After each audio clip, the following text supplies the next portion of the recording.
Okay, welcome everybody for joining us for the Google for Education Certified Innovator Workshop today. We are so excited to, in this last week before your applications are due, to join us in Stockholm, Sweden on October 4th through 6th this year, is to finish your application. And so hopefully that's why we're all here. We're joined by some stellar innovators who are here to provide some feedback for you, to brainstorm with you. But hopefully all of you are here today because you are interested in submitting your application next week, and we are here for you. So you should be in the application itself. So make sure you have that pulled up. This is a picture here of the Washington, D.C. cohort just 2 weeks ago. And you can see they're all working on their ideas, their vision, and that's what you're going to do today. And we're here to help you take those ideas, take your vision deck, take your video idea that you want to submit, and give some feedback to that and help you get it in a place that you feel great about sharing in your application. So go ahead and throw that in, bit.ly/SWE17app. It's also at certifiedinnovators.com. It's the only current application open. So folks, get there, open it up. If you already had a copy of your vision deck ready to roll, or a copy of your short answers like I have on my screen, you can get those out too. So let's set out our workstation that we'll work on today as we walk through the application. And while you all get that sorted, let's do some introductions. Well, let's welcome our panelists today. So joining us from different time zones, different projects, different schools and companies all around the world. If you want to go down the line and just share your name, cohort you were in, the project you worked on, and physically, where are you now? So let's roll through to Shalana. Hey, Shalana, thanks for joining us.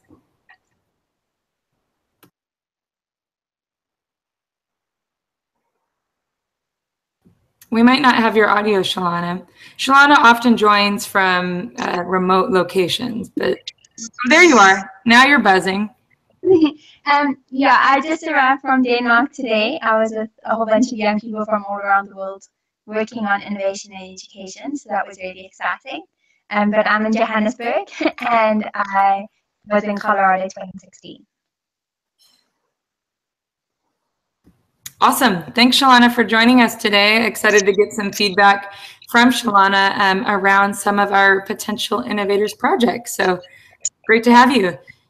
And then we have Les. Les, how are you? Where are you? Cohort, all that good stuff. Oh, you might be muted.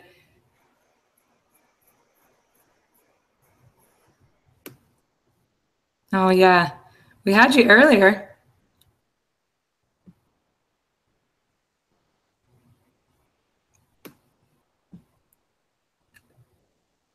We'll come back. We'll come back. Come out if you need to. We're here for you, always. Always here for you. Cool. David, how are you? How's it going? It's almost workout time for David in... I am in Madrid, Spain right now, working at the American School of Madrid. I've been living here for about a year. I was in the Mountain View 2016 cohort, and my group of 3, yes, you will have the opportunity to potentially do groups. My group of 3 worked on a collaborative framework for schools that want to solve big problems.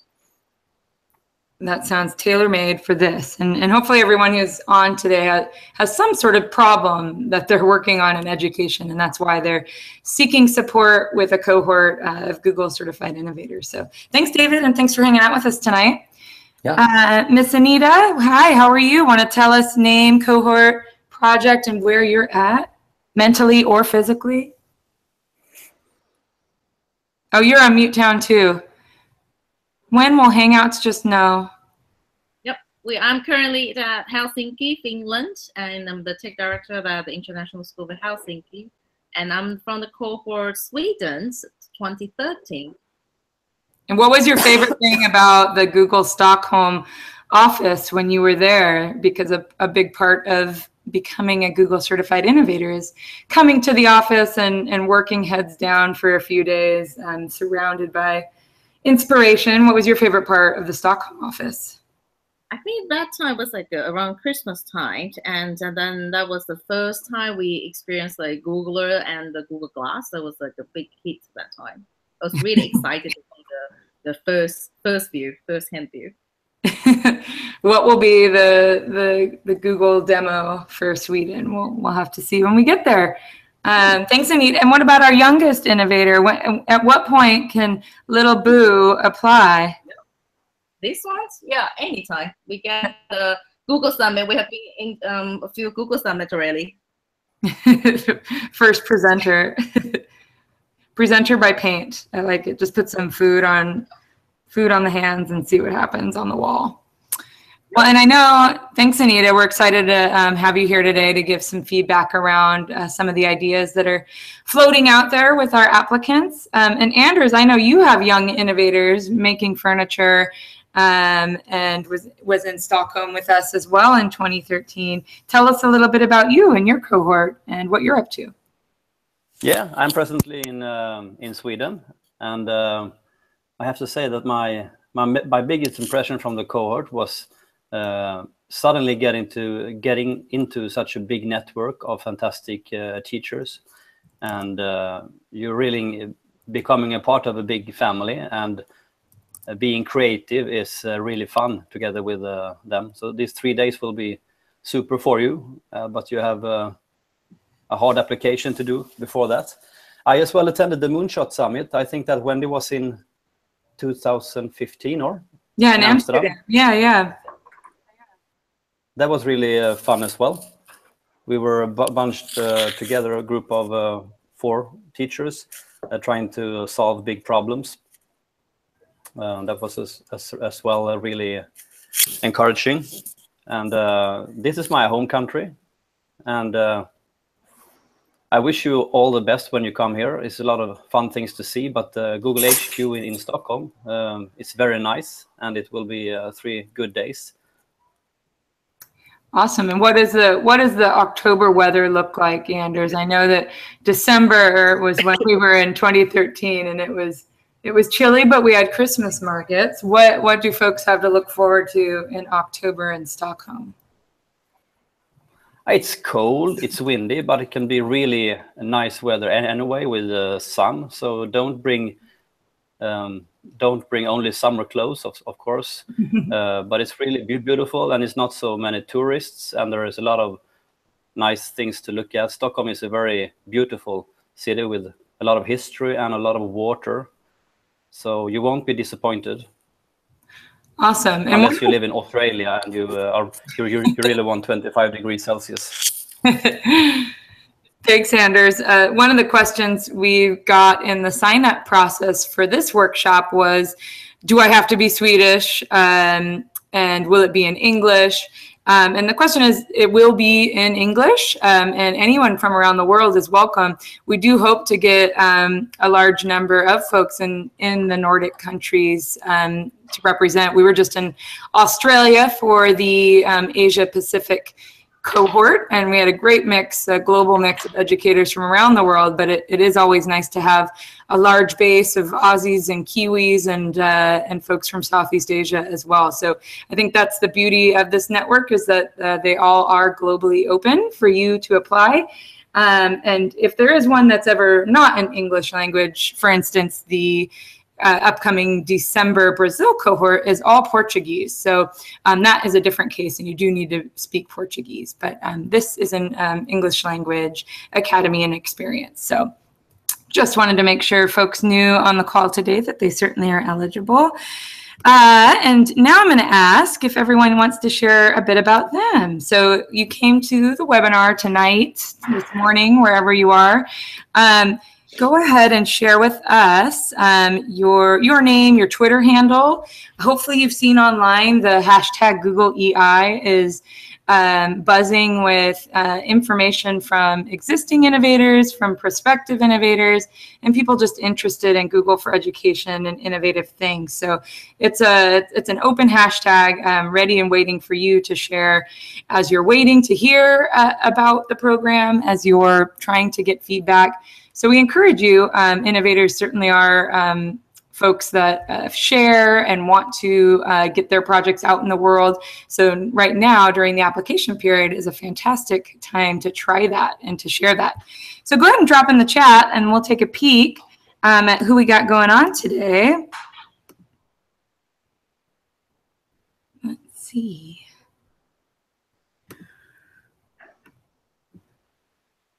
Cool. We have... Welcome, Mark from Holland attending.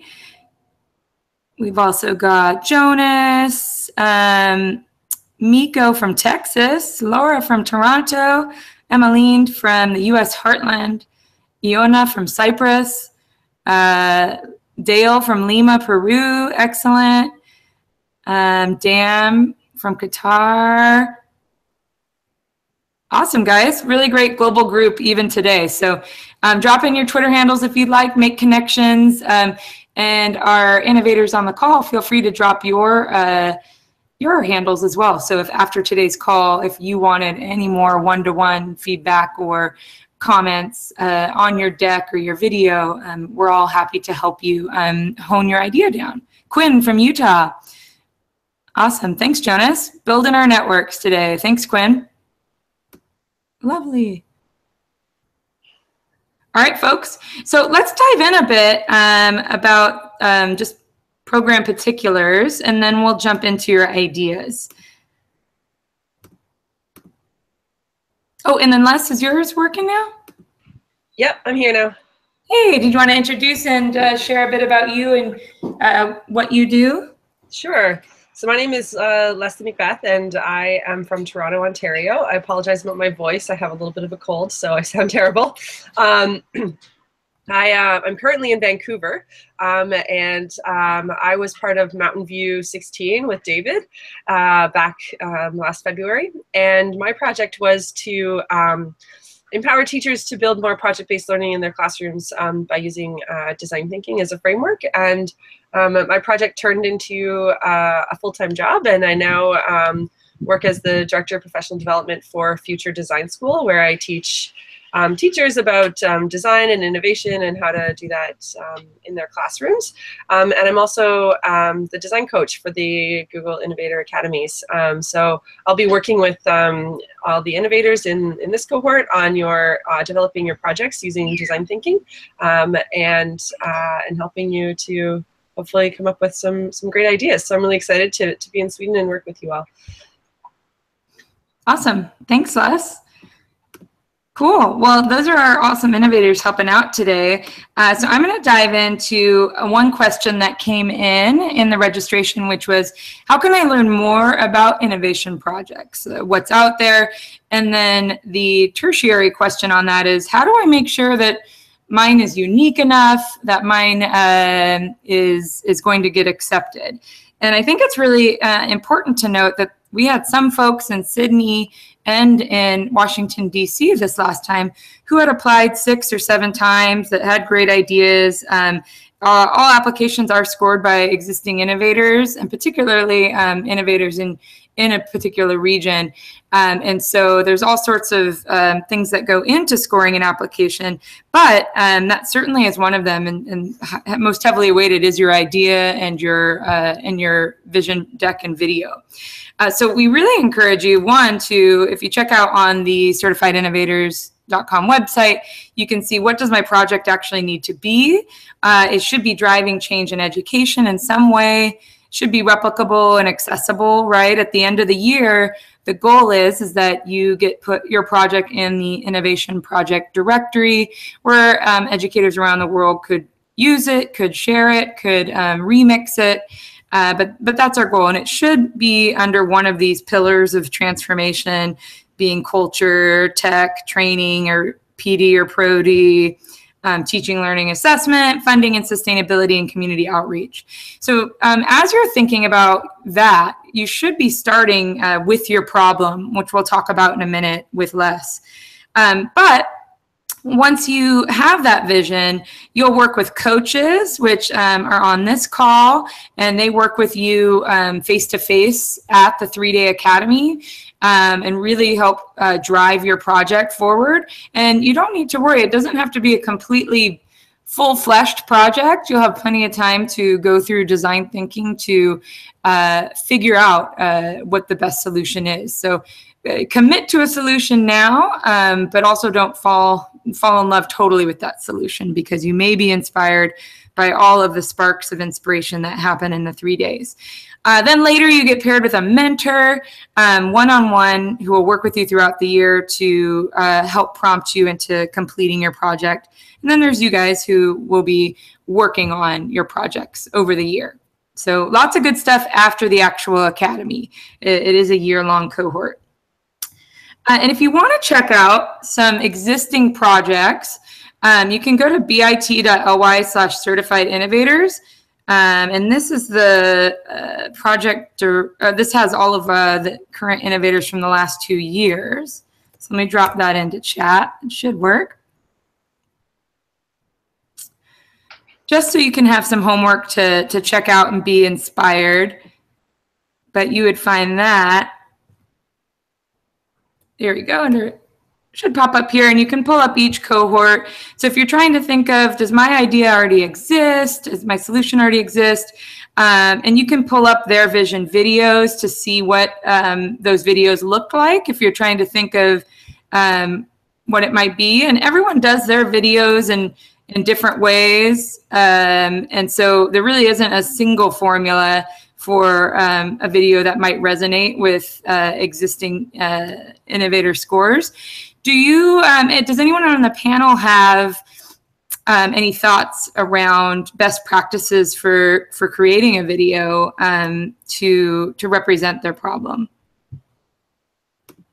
Sure, yeah, I'll start. I think just from the perspective of making any video, it's always best to start with a solid outline of what you want to say. Certainly film it several times, storyboard things out, but don't get caught up in thinking you need to have something flashy. My innovator video, I was standing in front of a microphone with a camera, and I just spoke passionately. And I think what's most important is that we understand your idea. We see your passion to work for that idea.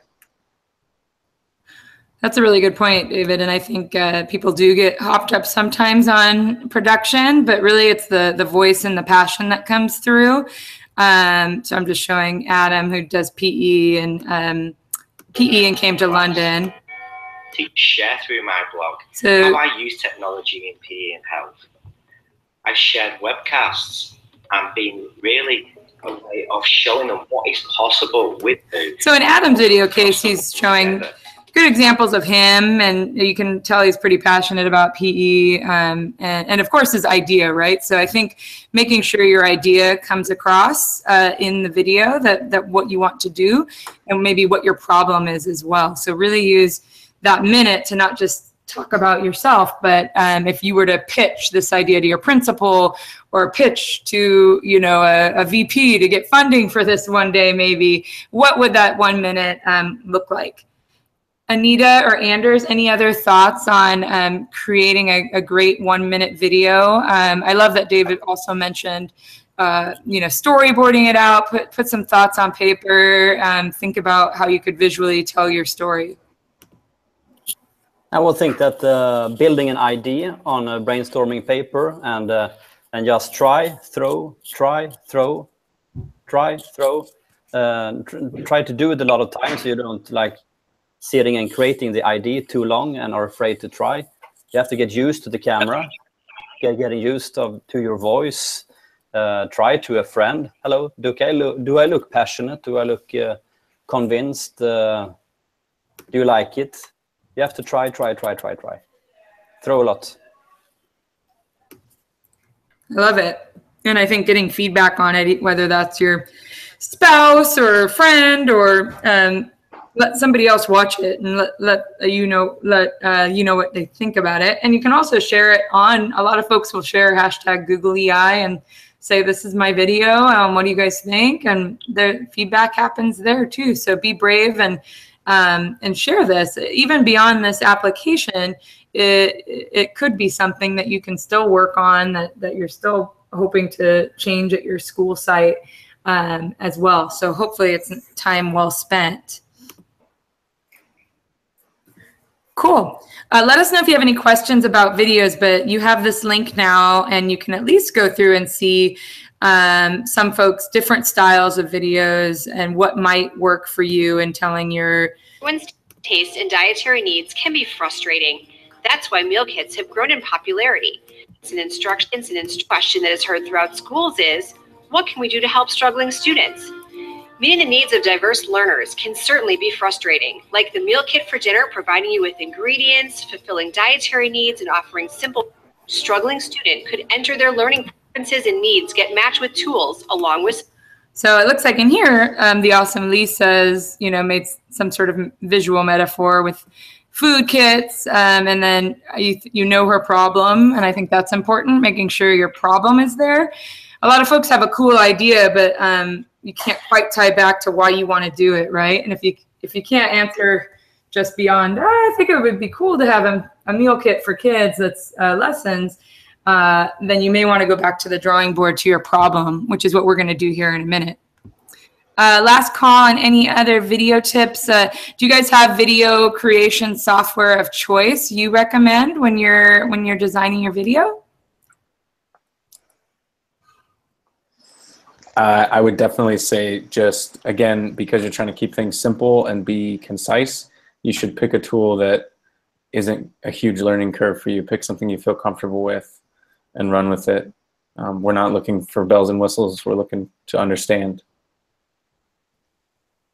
Thanks, David. Oh, and hey, Carlos. Carlos swam out of the typhoon today in China to join us. How's it going, Carlos? Hey guys, yeah, everything's good. There was some damage around the area, but I think we were okay. The internet is not working very well, but I think I'm on. Things are good. We're all right. We're all right. Awesome. Well, thanks. If you need to pop out, please do. But while you're here, your audio is great. Did you want to quickly introduce yourselves to the call and let us know, cohort, what your project was and what you're working on now?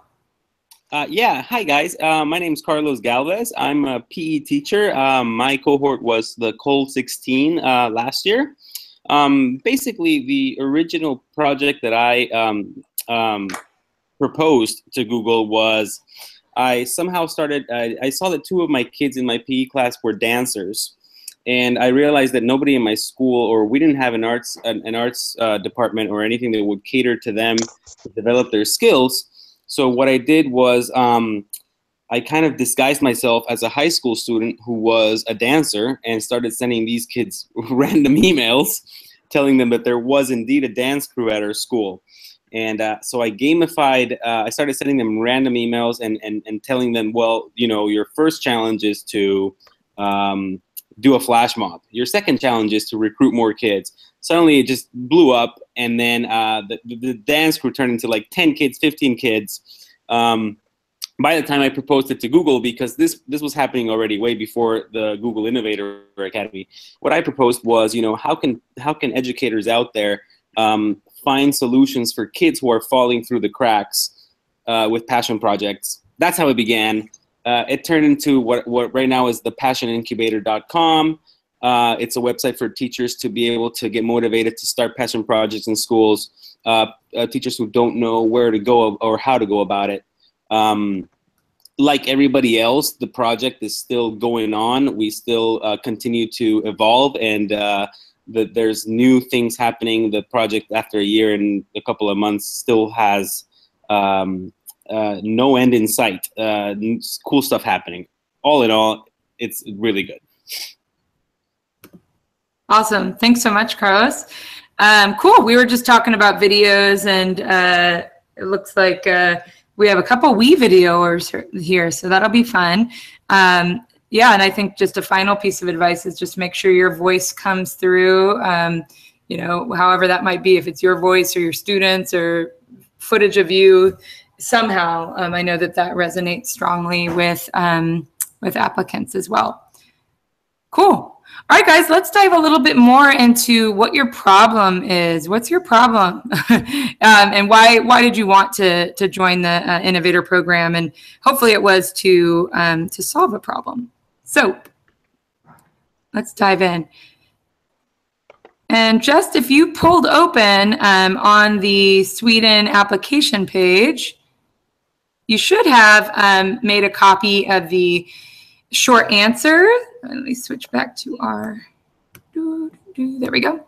Switch back here. So you should have made a template that you can work on even in this last week. Remember, your applications are due Monday, so that's still plenty of time. You do have to have the level 2 certification. So let us know in chat how many of you already have level 2 certification. Our last webinar dove into the level 2 requirements. So you should already feel pretty strong with Google for Education pedagogy and tools in the classroom, which means you can focus on your idea and design thinking and making cool stuff when you're at Google Stockholm. So that's the reason behind that. So do share there. Hello, welcome Key International Academy. Oh, David said QuickTime on my Mac, nice and easy. Thanks, Anders, for sharing Screencastify. So lots of great ways, and finding the one that you're most comfortable with, I think, is key. Cool. Level 2 check, says Quinn. Awesome. Go ahead and drop in the chat all. If you still have questions about level 2, please drop them in, and our innovators on the call are happy to help talk about that. But Carolyn's already got 2. Man, all right. We got level 2s done on this call. We are ready for ideas. So hopefully you've been writing down your short answers at first, right? So sharing an example of how you're fostering a thriving, innovative culture, a piece of content that you've created that you think has inspired other educators. So hopefully you've been blogging or starting to share or create stuff, because if you look at the over 1,500 innovators around the world, they're a creative bunch and a collaborative bunch. So by seeing that you're someone who loves to share stuff and is actively involved in communities online, that certainly stands out to reviewers. And then there's a fun question about grow. If you could become an expert in anything you aren't already good at, what would it be and why? So those are the 3 pillars of the program, which is transform, advocate, and grow. So we ask for short answers to help share with that. Anyone on the call want to tackle any tips for writing? Sometimes it can be tough to just sit there and type, mind-blowing prose around what transforming and advocating and growing means to you. Any tips for folks on their short answers of the application? I think just write it and then edit it as you go. Like it takes a while to get it to the right length, but just a first write out helps to get all your ideas on paper. I didn't do this with my original application, but I'm working on some writing projects now. And on a whiteboard, I would write out transform, advocate, and grow. What are my personal definitions for these? What are sort of the worldview definitions of these? And then I would write my idea, and I would try to make some connections between those 3 keywords and my idea. And then that would provide some avenues to start coming up with some themes or some topics, some connections between what you're trying to do and what we're asking. I love that idea of making the connections and the visual mapping. That's awesome, David. Anybody else do something similar when they try to get writing together? Yeah, I have a really big whiteboard on wheels in my office, and I use it all the time when I have to think about how I'm going to do something. And I'm always thinking in this project, is this is it mine idea, or is it someone else who wants it? So I always try to think that, am I influenced of someone else, or is this my own creative ideas? Because it's very important, I think, in the long end to be authentic. Absolutely. And I think when we dive into the problems right now, that's the number one question that's come in for this cohort is, this, fear or anxiety that, maybe my idea isn't great. And I think Les can share a bit about, I think everyone has very real problems. I think there are so many good solutions already out there. It's thinking of, well, should I latch on to this existing movement that's going on, and how can I contribute to that movement? Or is there something missing from that movement or product that I think I can provide? So that's what we'll hopefully give some feedback here now. Thanks so much, Anders. So that's your short answers, folks. So then we get into your projects, right? And that's what we'll spend the rest of the evening on here. Your project title, right? So if you look through the website, if you wanted to think of some wow project titles, what do people call their actual project? Think of something that might grab people's attention, right? If you are creating, I'm thinking of Les, the French teddy bear translator that recent innovator Derek Doucette created. Thinking about, I think that was Washington, D.C. Let's see what he called his project. Derek called this project Changing the World with Foreign Language, right? So thinking about what could I call this that I could easily tell somebody what my project is. So think of something fun and catchy that might grab attention for sure. Cool. Thanks everybody in the back channel also sharing Doc Draft Works, Paper My Maps, Google Doc Drafts. I think we don't want to work to make students robots, preparing them for tomorrow. That's for sure. So I think hopefully your project is helping move them towards that. Thanks, Key. Great.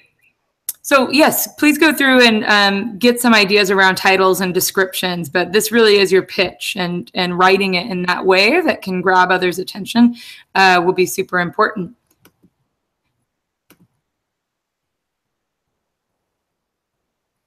Cool. Also, and you'll see you've got a possible solution to a problem, right? And then you have a public vision deck that you should have made a copy of, just like this. Add slides as necessary. Please don't put more than 6 slides. Keep it succinct. And you'll see it's really open-ended. It's just asking you your challenge. Oh, sorry, I switched my screen. Your challenge, why is it meaningful for you, a possible solution, and how does Google technology help in the big game? So the rest is up to you. And there's no formula for how this looks, really, of just being very specific and clear. Just like the video, this is a complimentary piece that helps share your idea with somebody and see if it's if there's a match for helping promote it, right, in the world. And so any questions about creating this deck and the video together? We'll leave that open. Jonas has got an idea up for grabs, titling Capturing the World Around You. Will this work? Any thoughts on Jonas's title of his project, folks?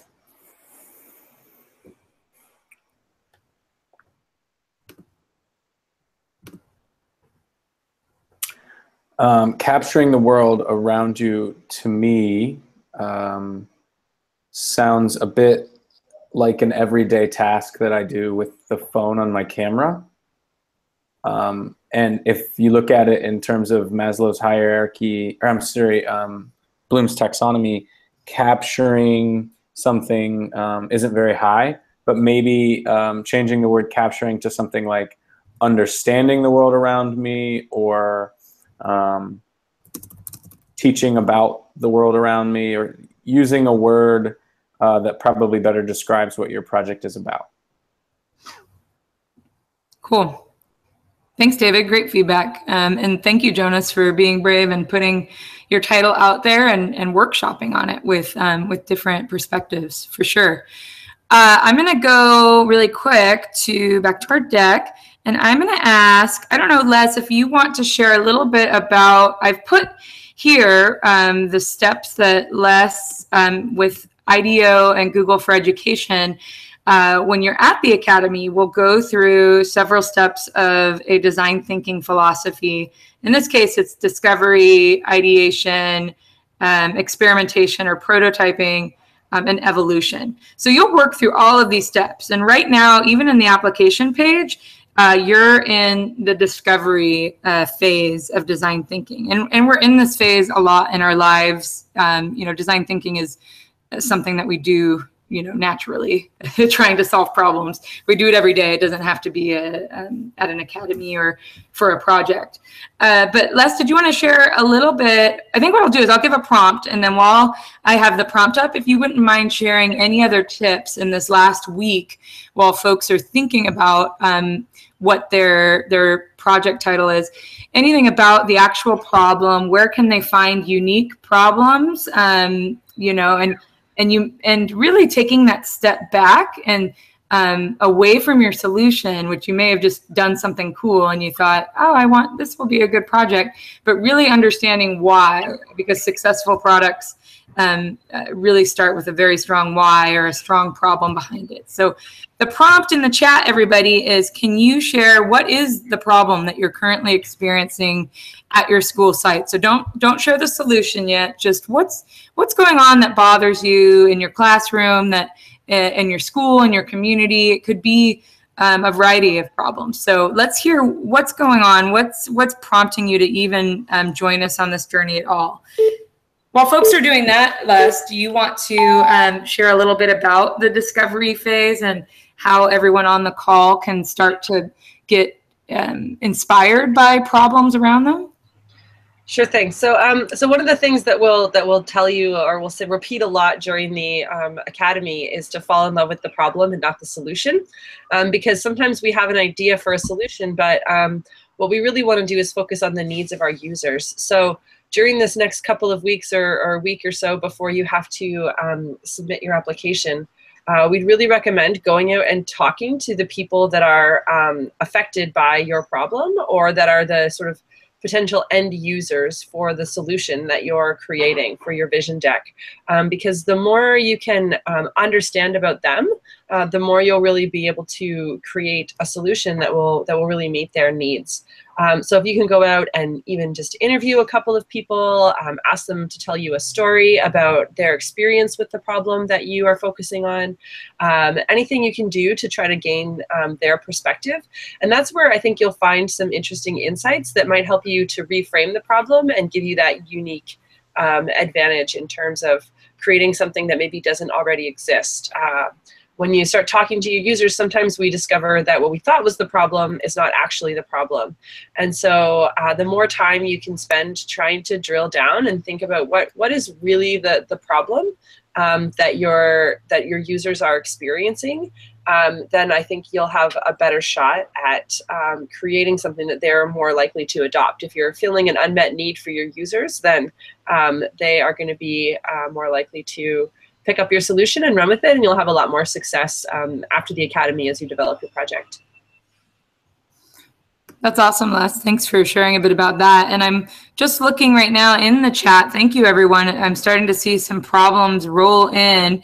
And I'm going to prompt everyone who just put their first problem in to now, we do this with innovators when they come into the cohort, but we ask why. So we're gonna ask you to drill one level deeper into the problem that you just put in. So let's take, let's see, Anders just shared one. Problem, teachers are afraid of tech, headmasters are not digital. Right, so I think that's a common problem I think the world has. It's it's an amazing problem.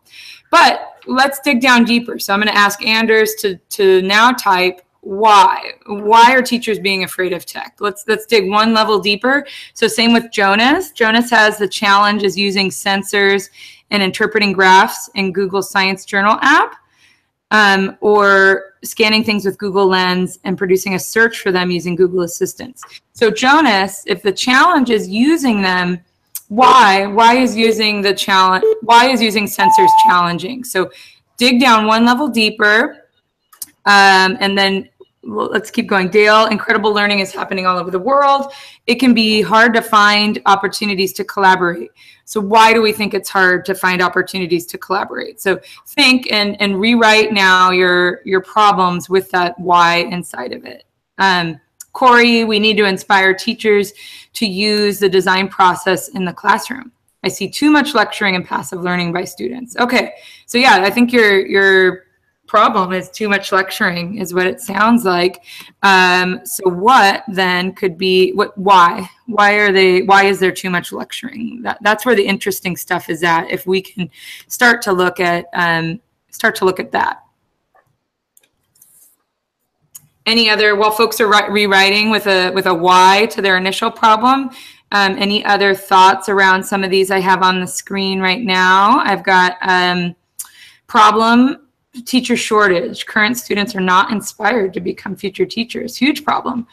So why do you think, Quinn, that teachers are not being inspired? Dig down into that of what's missing. Something's happening between them signing up, being a student and signing up to be a teacher. Let's think about what that is. Cool. Innovators, any thoughts around these? Any tips to Dale or Mark or Corey? Yeah, I'll share a really example I heard this week on Dale's problem.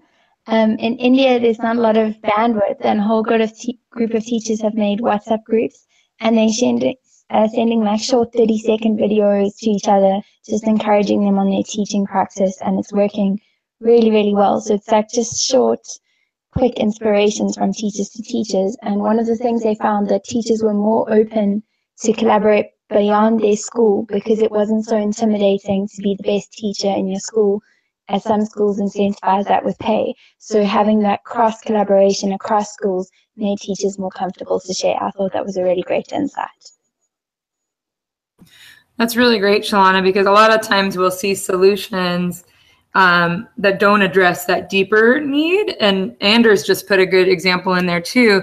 You know, we get a lot of project ideas around teacher professional development and engagement, right? I would say, I think that's the world we all live in, is we're all trying to engage our students and trying to engage our teachers if we're doing professional learning.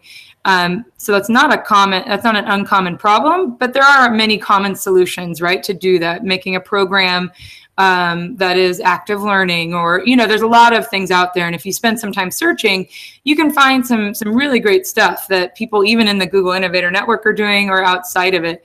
I think the magic sauce is when you think a little deeper, and like here, Anders has put why are teachers and headmasters being not getting involved? It might be fear and shame, right? So how do you specifically now, if Anders were to make a possible solution, specifically honing in on maybe the thought of shame or fear, and have either a project or a site or whatever that end product would be that really helps remove fear or remove shame.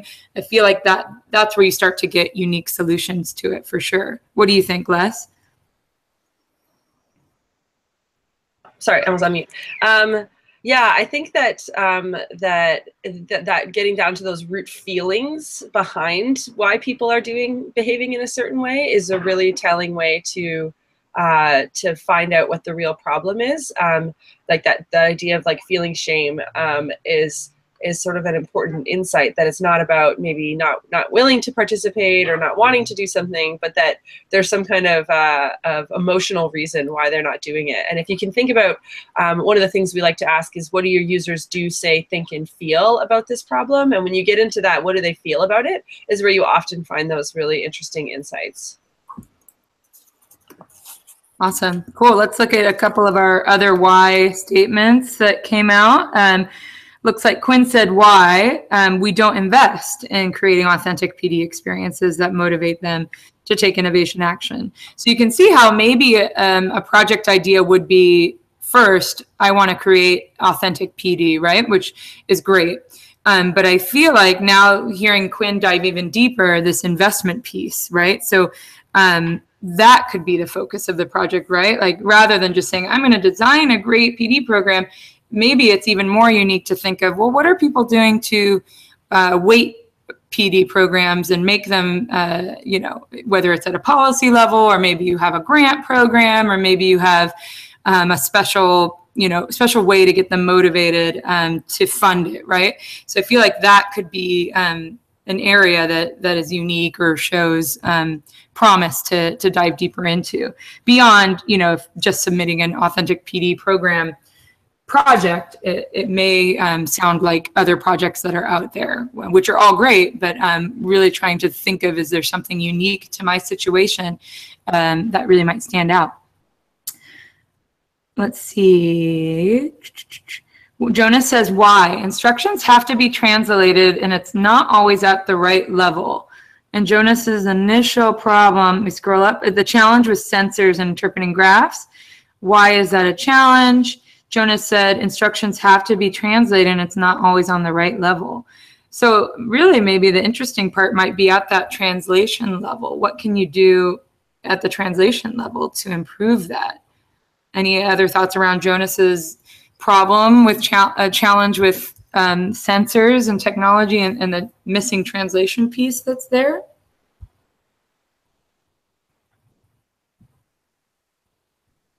I'm wondering, Jonas, if you could answer the question, do you mean translated into Swedish?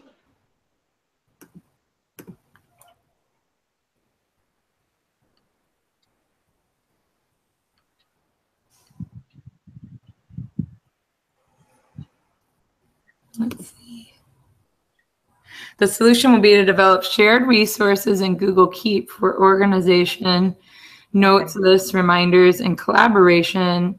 And yes, Swedish. So translating, the challenge seems to be the translation. So it sounds like a knowledge management kind of solution to help tackle the challenge of using some of this technology.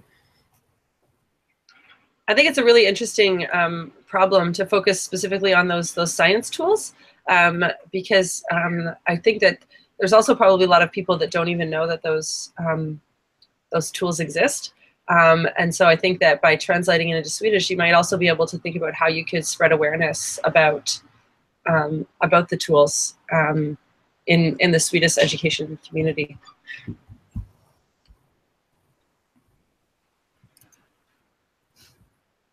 Awesome. Let's take a peek. Cool. So I want us to move on really quickly in our last few minutes, just doing this mini sprint with your projects. So keep staying there in that this week. You know, keep thinking about that problem. When you come to the academy, you'll spend a significant amount of time on that problem. So it's pretty important to know your problem pretty well and be open-ended to tweaking what that solution might be, because you may pair up with somebody, you may talk to a Googler that has resources for you, all sorts of possibilities. So being flexible is definitely a great attribute for this. We'll do a quick ideation session now. And so go ahead and I'll turn this timer on.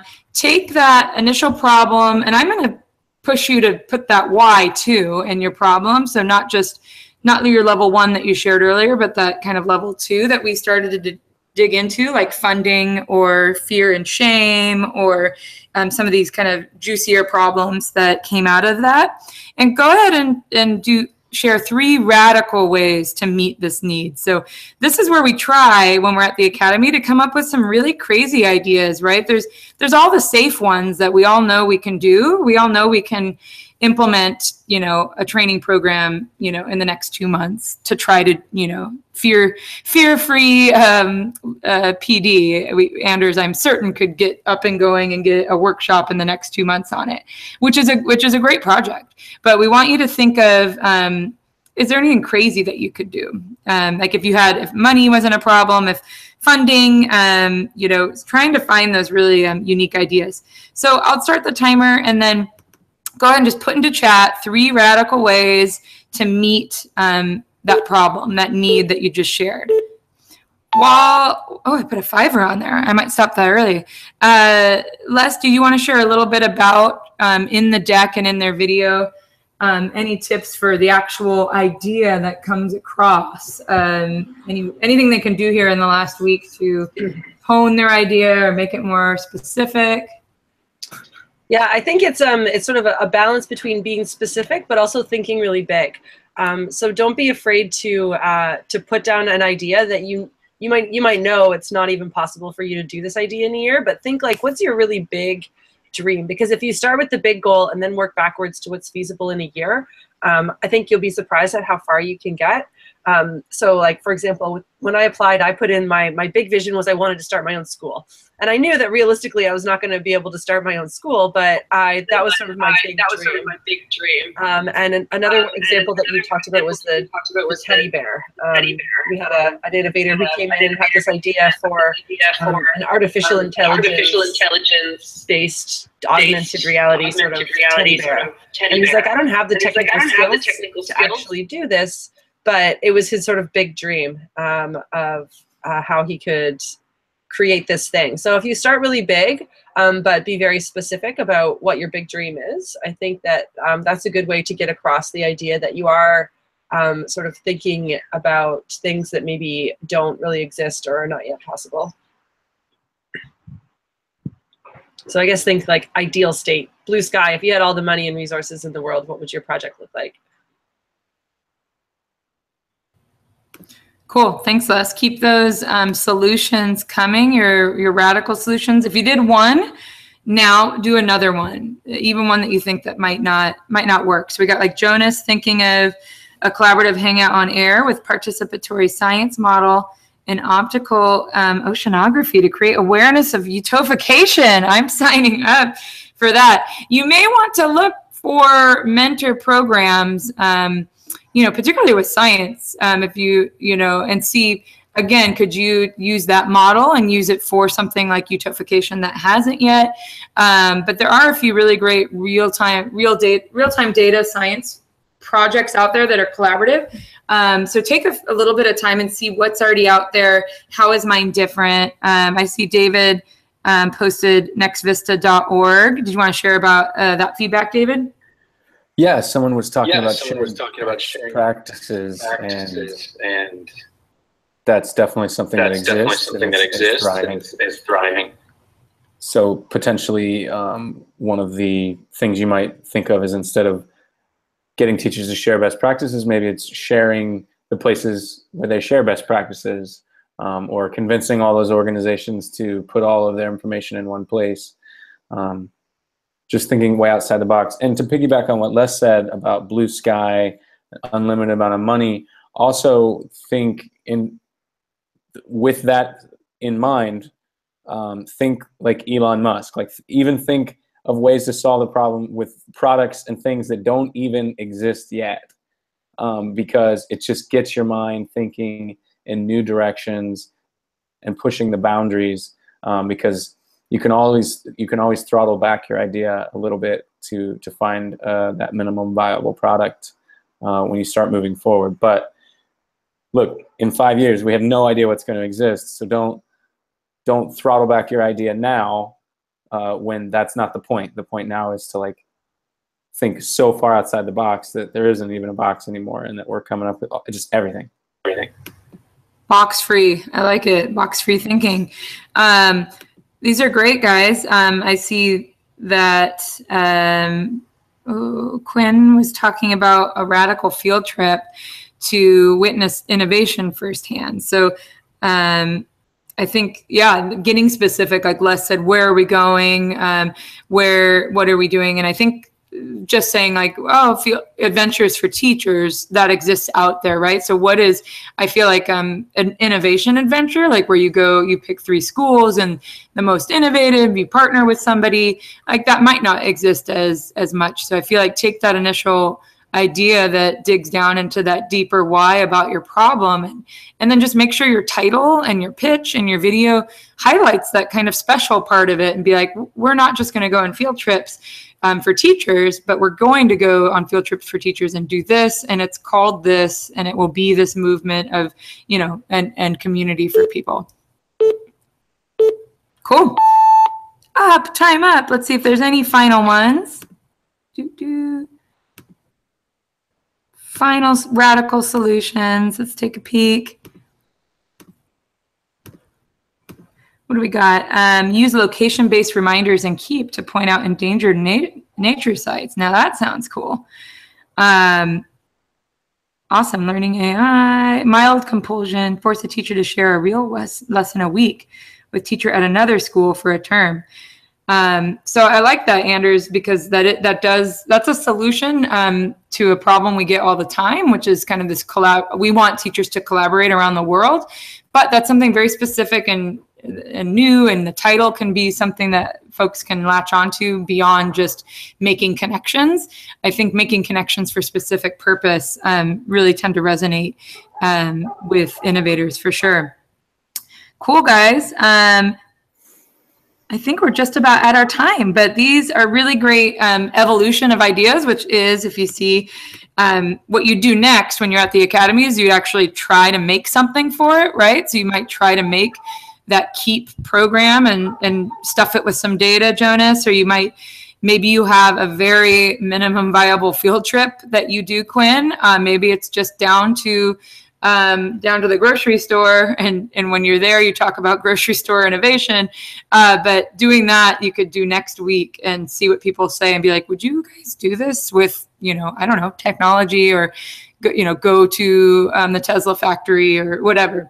So I think you guys are all ready when you come to Google to start prototyping and thinking about what does this actually look like. And then, of course, you'll spend a year on evolution working on that project. But as all the innovators mentioned on the call, go for that big one and scale it back. And don't be afraid that you're going to fail in the year.